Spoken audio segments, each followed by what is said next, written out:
Selamat sore rekan-rekan yang terkasih dalam Yesus Kristus. Kembali kita bertemu untuk sama-sama membaca dan merenungkan firman Tuhan.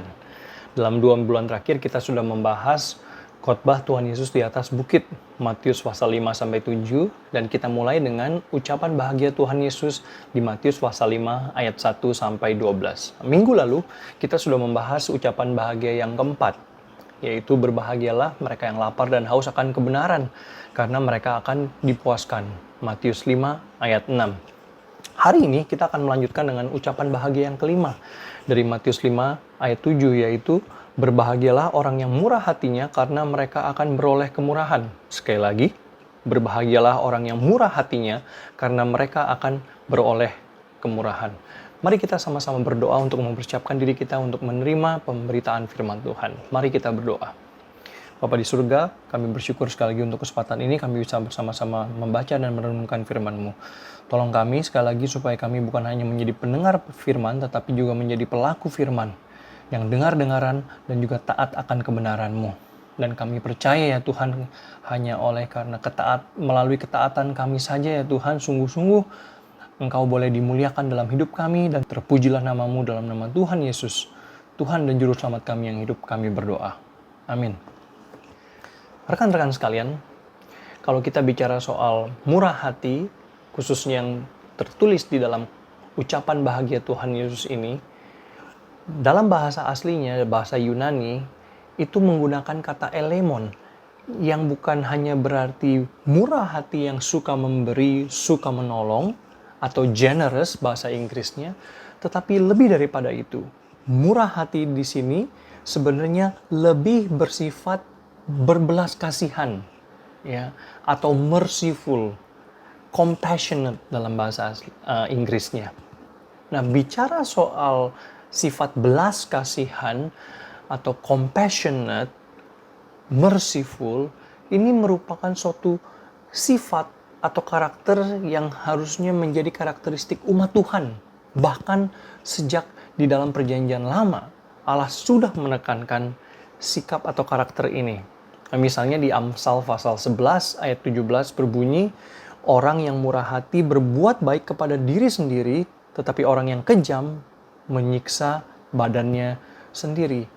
Jadi sekali lagi, perjanjian lama juga mengajarkan bahwa sikap murah hati, sikap belas kasihan ini adalah suatu sikap yang harus ditanamkan, harus ditunjukkan oleh umat Tuhan. Jadi di sini mengingatkan kita juga bahwa Tuhan Yesus datang bukan untuk meniadakan hukum Taurat, menghapuskan hukum Taurat, bukan, tetapi Dia datang untuk menggenapinya.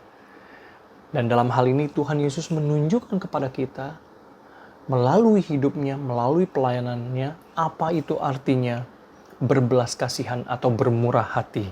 Nah, kalau kita lihat bersama-sama di dalam firman Tuhan, termasuk juga tadi di dalam Amsal pasal 11 ayat 17, sifat murah hati atau berbelas kasihan ini merupakan suatu sifat yang memiliki konsep timbal balik atau cause effect. Maksudnya apa? Maksudnya adalah barang siapa yang menyatakan belas kasihan kepada orang lain, maka dia juga akan menerima belas kasihan. Sebaliknya, barang siapa tidak berbelas kasihan, barang siapa kejam, seperti kata Amsal tadi, dia juga tidak akan menerima belas kasihan. Apa artinya belas kasihan atau murah hati di sini kalau begitu? Ada 3 unsur penting yang menjadi bagian dari kemurahan hati atau belas kasihan. Yang pertama adalah sifat kebaikan atau kindness. Orang yang berbelas kasihan itu adalah orang yang memiliki itikat baik atau maksud baik kepada orang lain.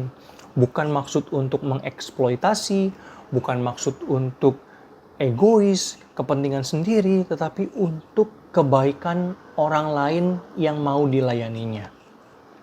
Terkadang waktu kita menolong orang lain atau mau menolong orang lain yang kesulitan, yang membutuhkan, kadang-kadang kita cuma memikirkan solusi jangka pendek. Ya, yang paling gampang apa? Ya, menolong secara financial, menolong dengan cara memberikan keperluan apa yang diperlukan orang tersebut. Ini baik, tetapi akan lebih baik lagi kalau kita bisa menolong orang tersebut dengan memikirkan solusi yang jangka panjang. supaya orang tersebut jangan sampai sekadar bergantung kepada orang lain terus-menerus. Ya. Jadi yang namanya beritikat baik, bermaksud baik, itu tidak serta-merta harus memberi uang, harus memberi santunan kepada orang lain. Tapi bisa juga dengan cara apa? Dengan cara mendidik orang lain. Ya, tetapi ingat intinya adalah apa? Kebaikan, kindness, beritikat baik kepada orang yang mau kita tolong. Yang kedua, apa artinya belas kasihan atau murah hati di sini adalah memiliki sifat pengampunan atau forgiveness. Artinya orang yang berbelas kasihan itu adalah orang yang mau mengampuni orang lain yang bersalah kepada dirinya atau bahkan kepada orang-orang yang dikasihinya, sebesar atau sekecil apapun itu kesalahan yang diperbuat oleh orang itu kepada kita maupun kepada keluarga kita. Nah, ini memang bukan sesuatu hal yang mudah dilakukan. Kadang-kadang ada orang yang berbuat begitu jahat kepada kita ataupun kepada keluarga kita dan kita ingin sekali membalasnya. Tidak ada solusi yang lebih baik menurut saya atau menurut kita selain kalau kita membalas. Tetapi ingatlah, suatu misteri terbesar di dalam dunia ini itu adalah bagaimana Allah yang maha adil, tapi dia mau mengampuni orang berdosa yang sudah memberontak melawan dia, yang bahkan membunuh anak tunggalnya sendiri di atas kayu salib. Ini adalah misteri terbesar. Siapa kita? Kok Allah mau mengampuni kita? Tidak ada yang bisa menjawab misteri ini. Kenapa Allah mau mengampuni kita? Gak ada orang yang bisa menjawab secara tuntas. Tetapi firman Tuhan memberitahukan kepada kita bahwa Allah mengampuni kita di dalam Yesus Kristus yang bahkan sudah mati di atas kayu salib. Itu hanya karena anugerah dan belas kasihannya kepada kita. Jadi kalau saudara-saudari dan saya memang sudah benar-benar mengecap, menerima belas kasihan Tuhan, maukah Anda, maukah kita mengampuni mereka yang bersalah kepada kita, sebesar apapun itu kesalahannya? Jadi yang pertama adalah kebaikan, kindness. Yang kedua, pengampunan, forgiveness. Yang ketiga, itu adalah sifat persuasi. Bukan dengan paksaan, bukan dengan kekerasan. Artinya apa? Artinya orang yang berbelas kasihan, sekalipun dengan itikat baik, dengan sikap yang mau mengampuni, mau berbelas kasihan kepada orang lain, tetapi kita tidak memaksakan kehendak, tidak memaksakan maksud atau bahkan kepercayaan yang kita miliki kepada orang lain. Tetapi kita memberikan persuasi, ajakan dengan lemah lembut. Bukan dengan paksaan, bukan dengan kekerasan apalagi. Ya. Allah kita adalah Allah yang maha kuasa, maha berdaulat. Dia dapat menggunakan segala cara di dalam maksud, kuasa, kehendaknya yang mulia, yang kudus. Akan tetapi, dia memberikan kebebasan kepada kita untuk memilih apakah kita mau percaya kepada dia, apakah kita mau diampuni dia di dalam Yesus Kristus, atau kita mau semau hidup kita sendiri. Demikian juga kerajaan sorga itu ya datang ke dalam dunia. Seperti Tuhan Yesus datang ke dalam dunia itu dengan persuasi. Bukan dengan paksaan, memaksa orang percaya. Bukan dengan kekerasan apalagi. Di akhir zaman nanti, ketika orang-orang akan memasuki penghakiman terakhir, tidak ada orang yang dapat berkata kepada Allah, Allah, ini adalah salahmu bahwa saya masuk neraka atau saya nggak masuk kerajaan surga. Karena saya tidak dipaksa masuk kerajaan surga. Tidak ada orang dapat berkata demikian. Karena Allah tidak pernah memaksa kehendak untuk orang-orang harus percaya kepada dia. Tetapi kerajaan surga datang dengan persuasi dan ajakan yang lemah lembut.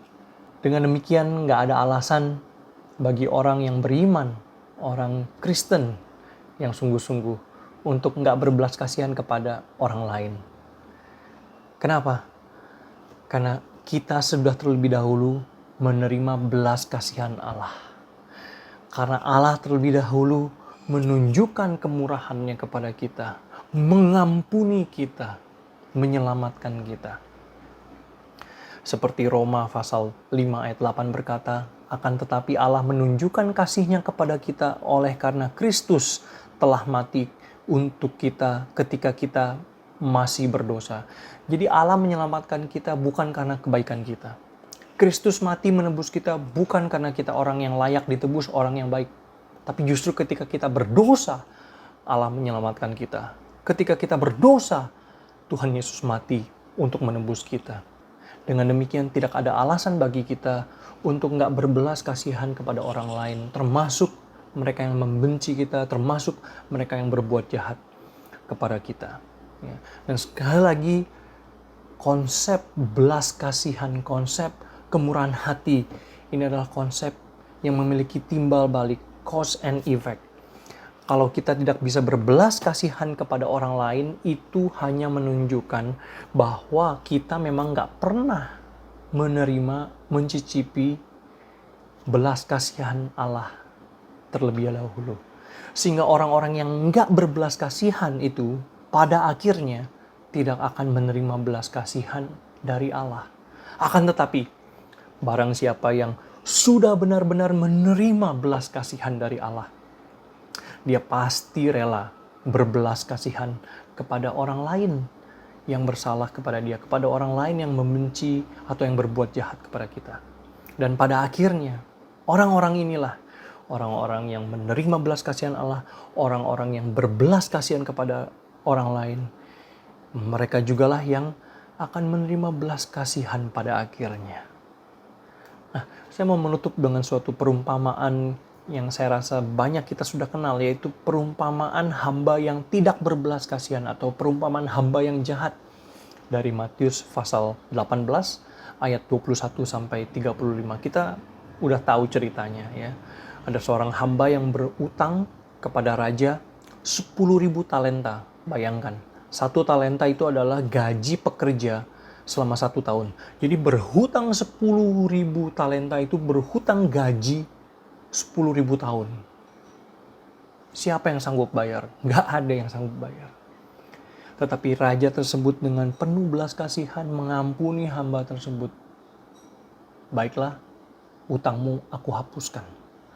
Tetapi begitu dia keluar dari hadapan raja, dia bertemu dengan temannya yang berhutang kepada dia 100 dinar. 100 dinar itu artinya gaji selama 100 hari. Ya. 1 dinar itu gaji 1 hari. Berarti 100 dinar itu gaji 100 hari. Tapi dia langsung memukuli dia dan membawa dia ke pengadilan supaya dia dijatuhi hukuman. Karena berhutang 100 dinar. Apa bandingannya ya antara 100 dinar yang temannya itu hutang kepada dia dibandingkan dengan 10.000 talenta yang dia berhutang kepada raja? Gak ada bandingannya. Tetapi dia tidak mau berbelas kasihan kepada temannya ini. Nah, ketika mendengar hal tersebut, raja begitu marah. Dan dia menjebloskan hambanya ini yang berbuat jahat, yang gak punya belas kasihan, untuk masuk ke penjara sampai bersama dengan anak istrinya sampai mereka bisa membayar hutangnya kepada raja. Siapakah kita kalau Allah mau mengampuni kita? Kok Allah rela memberikan anaknya yang tunggal yang paling dikasihinya itu untuk mati menebus dosa kita. Mati untuk orang-orang berdosa seperti kita. Nah, pada saat yang sama, siapa kita yang sudah berdosa dan sudah diampuni oleh Allah, kok menolak berbelas kasihan kepada orang lain yang bersalah kepada kita? Mari kita sama-sama belajar sebagai orang-orang yang sudah menerima belas kasihan Allah, belajar untuk berbelas kasihan kepada orang-orang lain, sekalipun mereka berbuat jahat kepada kita. Amin. Tuhan memberkati.